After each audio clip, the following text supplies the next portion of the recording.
is Robin from Merrily Months. I have my pack learning friends out, Chewy and Libby, right now. Our next vlog coming up is going to be about finding your dog's bliss. And this is especially pertinent to our blog last week about engagement and motivation. So dogs are going to tell you what it is they enjoy. You're not going to be able to force it on them. You're not going to be able to say, oh, I have this great piece of meat and this is going to motivate my dog.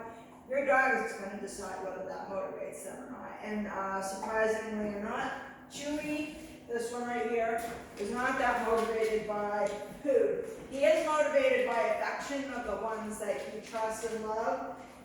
Libby, more motivated by food, definitely, but in the end, more motivated by also acceptance, attention, being able to go out and have a good adventure. Chewy's the polar opposite of Libby, so he likes walks and everything, but perhaps not as adventurous yet, although he's been showing more signs of confidence and interest in things and other people. So finding your dog's bliss is a great way to improve your training program. If you have behavioral modification going on, it's like anything in behavioral modification or perception modification.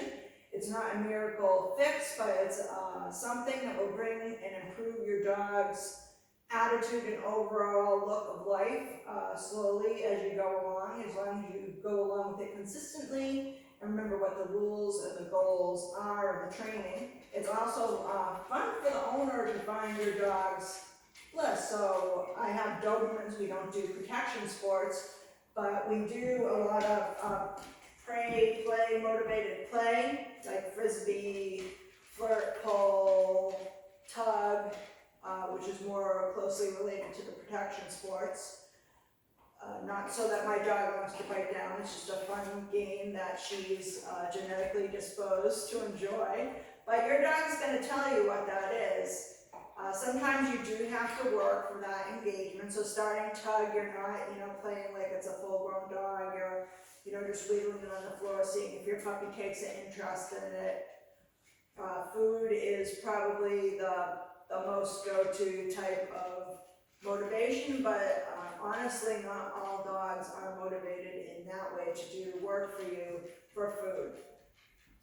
A lot of dogs are, but you're going to find plenty of dogs that find things far more enjoyable than food. So when you get out into those distractions, it'll be harder to catch your dog's attention.